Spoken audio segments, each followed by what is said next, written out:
આજરોજ ward number 7માં સંગમ 4 રસ્તા પાસે માર્જિનની જગ્યામાં દુકાનની આગળ જે લોકો કાઉન્ટર લગાવી અને ધંધો કરતા હતા એના અને બહાર મેઇન રોડ ઉપર પાર્કિંગ કરતા હતા અને 4 રસ્તા પર ટ્રાફિક જામની સમસ્યા થતું હતું.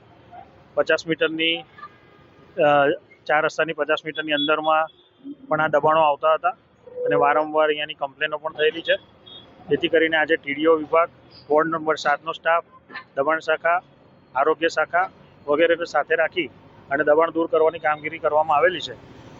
6 થી 7 જેટલા ઓટલા દૂર કર્યા છે અને 4 ટ્રક જેટલો સામાન જપ્ત કરેલ છે. અલગ અલગ વિસ્તારોમાં રોજે રોજ દબાણની કામગીરી ચાલુ હોય છે. એ રીતના દરેક જગ્યા પર જ્યાં પણ આવી રીતના ટ્રાફિકને નડતરરૂપ જે દબાણો કરેલા છે એ દરેક વિસ્તારમાં રોજે રોજ કામગીરી દબાણ હટાવવાની ચાલુ છે. દુકાનોની આગળ માર્જિનની જગ્યામાં અને કોર્પોરેશનની જગ્યામાં જે લારીઓ મૂકીને ધંધો કરતા હતા એની આગળ લોકો પાર્કિંગ કરતા હતા અને ટ્રાફિકની ઘણી તકલીફ હતી. જેથી આજે ટીડીઓ, દબાણ શાખા, આરોગ્ય શાખા, વોર્ડની ટીમ સાથે રાખીને આ કામગીરી કરાવવામાં આવે છે.